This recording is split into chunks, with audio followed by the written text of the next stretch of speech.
ओम बुम बुद्धाय नमः। प्रिय श्रोताओं, आज बुधवार के दिन सुनिए बुधवार व्रत की संपूर्ण कथाएं।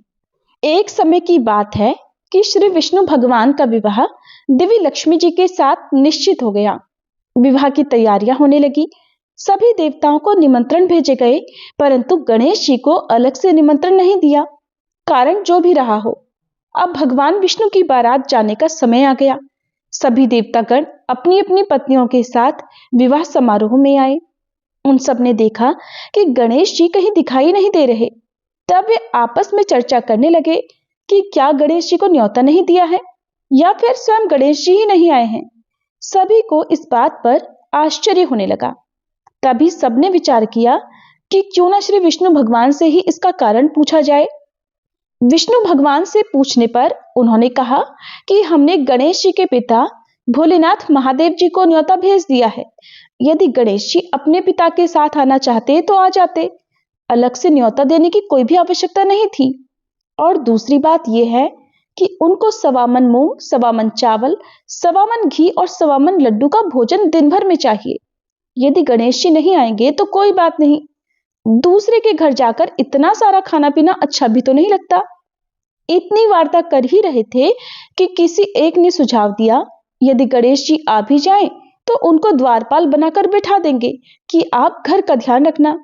आप तो चूहे पर बैठकर धीरे धीरे चलोगे तो बारात से बहुत पीछे रह जाओगे। सबको ये सुझाव पसंद आ गया। तब विष्णु भगवान ने भी अपनी सहमति दे दी। होना क्या था, इतनी ही देर में गणेश जी भी वहां आ पहुंचे और उन्हें समझा बुझाकर घर की रखवाली करने बैठा दिया। बारात चल पड़ी। तब देवर्षि नारद जी ने देखा कि गणेश जी तो द्वार पर ही बैठे हुए हैं। वे गणेश जी के पास गए और उनके वहां रुकने का कारण पूछा। गणेश जी ने बताया कि विष्णु भगवान ने मेरा बहुत अपमान किया है। नारद जी ने कहा, आप अपनी मूषक सेना को आगे भेज दें तो वह रास्ता खोद देगी, जिससे उनके वाहन धरती में धंस जाएंगे। तब तो उन्हें आपको सम्मान पूर्वक बुलाना ही पड़ेगा। अब तो गणेश जी ने अपनी मूषक सेना जल्दी से आगे भेज दी और सेना ने जमीन पोली कर दी। उधर जब बारात वहां से निकली तो रथों के पहिए धरती में धंस गए। सब लाख कोशिश करें परंतु पहिए ना निकले। सभी ने अपने अपने उपाय कर लिए, किंतु पहिए तो नहीं निकले, बल्कि जगह जगह से टूट और गए। किसी की समझ में नहीं आ रहा था कि अब क्या किया जाए। तभी देवर्षि नारद जी वहां पहुंचकर कहने लगे, आप लोगों ने गणेश जी का अपमान करके अच्छा नहीं किया। यदि उन्हें मनाकर लाया जाए तो आपका कार्य सिद्ध हो सकता है और ये संकट भी टल सकता है। तब भगवान शंकर ने अपने दूत नंदी को भेजा और वे गणेश जी को लिवा कर लाए। फिर गणेश जी का आदर सम्मान के साथ पूजन किया।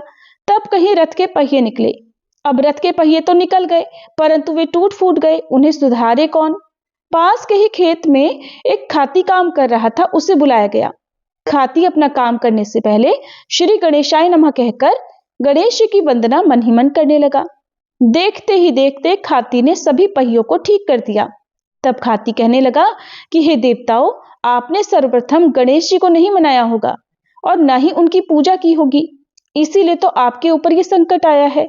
हम तो मूर्ख अज्ञानी हैं, फिर भी पहले गणेश जी को पूजते हैं, उनका ध्यान करते हैं। आप लोग तो देवतागण हैं, फिर भी आप गणेश जी को कैसे भूल गए? अब आप लोग भगवान श्री गणेश जी की जय बोलकर जाएं, तो आपके सब काम बन जाएंगे और संकट भी नहीं आएगा। ऐसा कहते हुए बारात वहां से चल दी और श्री विष्णु भगवान जी का देवी लक्ष्मी जी के साथ विवाह संपन्न कराकर सभी सकुशल घर लौट आए। हे गणेश जी महाराज, आपने श्री विष्णु का जैसे कार्य सिद्ध किया वैसे ही कार्य सबको सिद्ध करना। सभी प्रेम से बोलिए विघ्नहर्ता भगवान गणेश जी की जय। एक बार एक नवविवाहित दंपति था। एक दिन रविवार को वह अपनी पत्नी को साथ ले जाने के लिए अपनी ससुराल गया। शादी के बाद यह पहली बार था। ससुराल वालों ने उसका खूब स्वागत किया और उसके लिए तरह तरह के भोजन और अच्छे बिस्तर की व्यवस्था की। उसकी पत्नी की सहेलियों ने उससे मजाक किया। उसने उनके मजाक और बातचीत का आनंद लिया। अपनी पत्नी के छोटे भाई बहनों द्वारा दी गई मेहमान नवाजी का आनंद लेते हुए वह बाहरी दुनिया को भूल गया। सोमवार और मंगलवार उसने अन्य कार्यों में बिताए। अब बुधवार था। उसने अपनी सास से कहा, सासू माँ, आज मुझे एक जरूरी काम है। आप अपनी बेटी को मेरे साथ तुरंत भेज दीजिए। तब सासू माँ ने कहा, लेकिन आज तो बुधवार है और बुधवार को कन्याओं को ससुराल भेजना शुभ नहीं होता। ससुराल में बेटियों को भेजना इस दिन अशुभ माना जाता है, इसलिए आज मैं अपनी बेटी को नहीं भेजूंगी। मुझे बुध की कोई परवाह नहीं, वो मुझे कोई नुकसान नहीं पहुंचा सकता। बुधवार मेरे जैसे व्यापारियों के लिए बहुत शुभ होता है। दामाद ने कहा, मुझे भी घर पर एक बहुत जरूरी काम है। सासू माँ ने और ससुर ने दामाद को बहुत समझाया, लेकिन दामाद अपनी जिद पर अड़ा रहा। वह उसी दिन जाने की बात कहता रहा। ससुराल वालों ने उसका मिजाज भांप लिया और अपनी बेटी को उसके साथ भेजने के लिए उन्हें मजबूर होना पड़ा। तब उन्होंने दंपत्ति के लिए एक रथ का इंतजाम किया। वे दोनों पति पत्नी उस रथ में बैठकर एक कस्बे के पास पहुंचे। तब रास्ते में लड़की को प्यास लगी। उसने अपने पति से कहा, मुझे बहुत जोर से प्यास लगी है, कृपया मेरे लिए थोड़ा पानी का इंतजाम कीजिए। पति मान गया और कस्बे की ओर चल पड़ा। उसके पति से मिलता जुलता एक और युवक उसके लिए पानी लेकर आया। लड़की दोनों में कोई फर्क नहीं कर पाई। उसने उसे अपना पति समझ लिया और उससे खूब बातें की। इसी बीच में उसका असली पति वहां आ गया और वह अपनी पत्नी को किसी और से बातें करते और मजाक करते देखकर हैरान रह गया। वह उसके इस व्यवहार से नाराज हो गया। पत्नी भी अपने पति जैसे दिखने वाले दूसरे व्यक्ति को हाथ में पानी का घड़ा लिए देखकर हैरान रह गई। इतनी ही देर में वे दोनों एक जैसी शक्ल वाले पुरुष आपस में झगड़ा करने लगे। उस महिला को अपनी पत्नी बताने लगे। संयोग से एक कोतवाल वहां आया और वह सारा मामला जानना चाहता था। उसने महिला से पूछा, तुम्हारा असली पति कौन है, तुम ही बताओ। महिला ने कहा, मैं तो खुद दुविधा में पड़ गई हूँ। ये दोनों तो एक दूसरे की तरह दिखते हैं। असली पति को अब बहुत दुख हुआ। उसे अपनी सास की बातें याद आ गई। कोतवाल उन्हें राजा के पास लेकर गया और सारी कहानी बताई। सुनकर राजा ने अपने मंत्री को न्याय करने का आदेश दिया। मंत्री ने कोतवाल से कहा, शाम हो चुकी है, इन सबको अलग अलग कोठरियों में बंद कर दो। रात भर कड़ी निगरानी रखो, मैं कल फैसला सुनाऊंगा। अब तो तीनों को अलग अलग कोठरियों में बंद कर दिया गया। रात का घना कोठर था। पहरेदार गहरी नींद में सो रहा था। असली पति बहुत बेचैन था। उसे पछतावा हो रहा था। उसने बड़ी जोर से कहा, मैं अपने अहंकार और ससुराल वालों की अवज्ञा के कारण ही आज ये दुख भोग रहा हूँ। हे बुद्धदेव, हे भगवान, मुझे इस बार क्षमा कर दो। पहरेदार उसकी इस सारी बातों को सुन रहे थे। अगली सुबह मंत्री ने पहरेदारों को बुलवाया। पहरेदारों ने उन दोनों युवकों में से एक युवक के व्यवहार के बारे में बताया। मंत्री ने कहा, जिस व्यक्ति को रात भर बेचैनी रही वही इस महिला का असली पति है और उसकी पत्नी को उसे सौंप दिया जाना चाहिए। वहीं दूसरा पुरुष जो रात भर चैन से सोता रहा वह असली पति नहीं है। अब इस प्रकार से उन दोनों पति पत्नी को कोठरी से बाहर कर दिया गया। उन्हें सम्मान के साथ विदा कर दिया गया। पहरेदार जब दूसरे युवक के पास गए तो बाहर से ताला लगा होने के बावजूद उसकी कोठरी भीतर से खाली थी। उन्होंने यह बात जाकर मंत्री को बताई। मंत्री ये जानकर हैरान रह गए कि कोठरी बाहर से ताला लगे होने के बावजूद भी भीतर खाली थी, अंदर कोई नहीं था।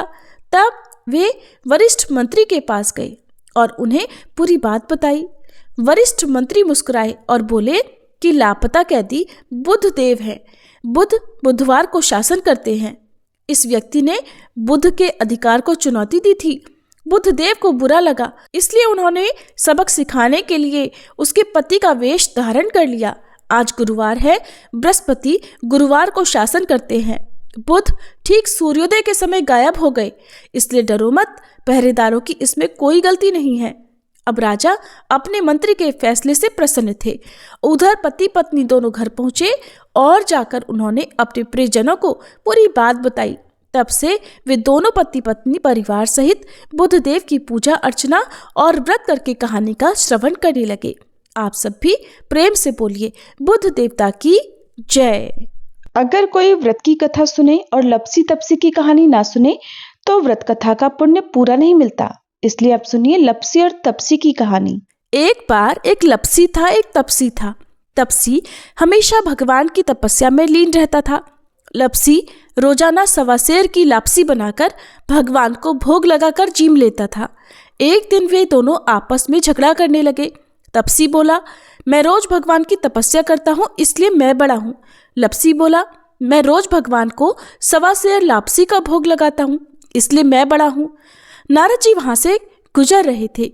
दोनों को झगड़ा करता देख उनसे पूछा कि तुम दोनों झगड़ा क्यों कर रहे हो।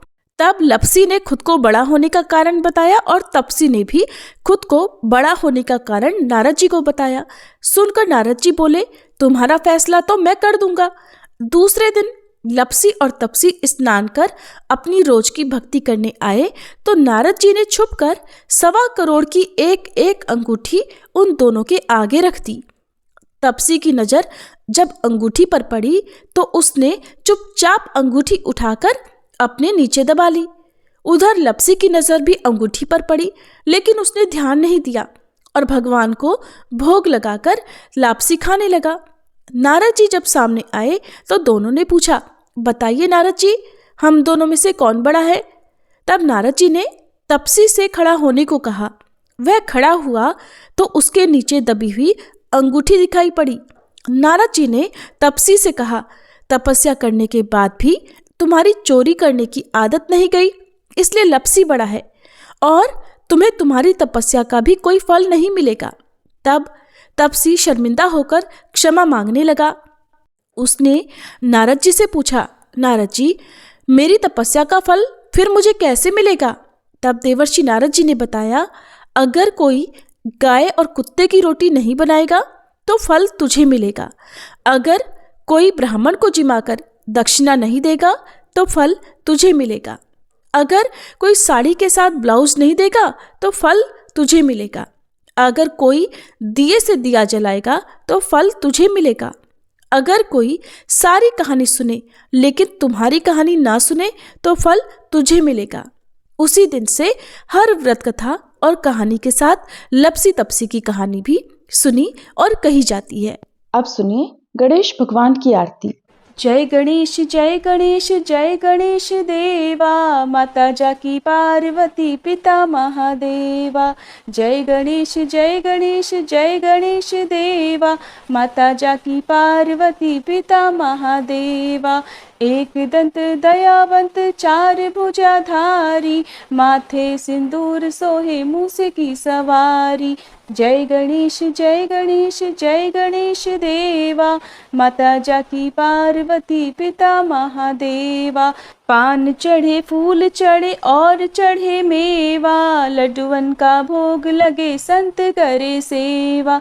जय गणेश जय गणेश जय गणेश देवा, माता जाकी पार्वती पिता महादेवा।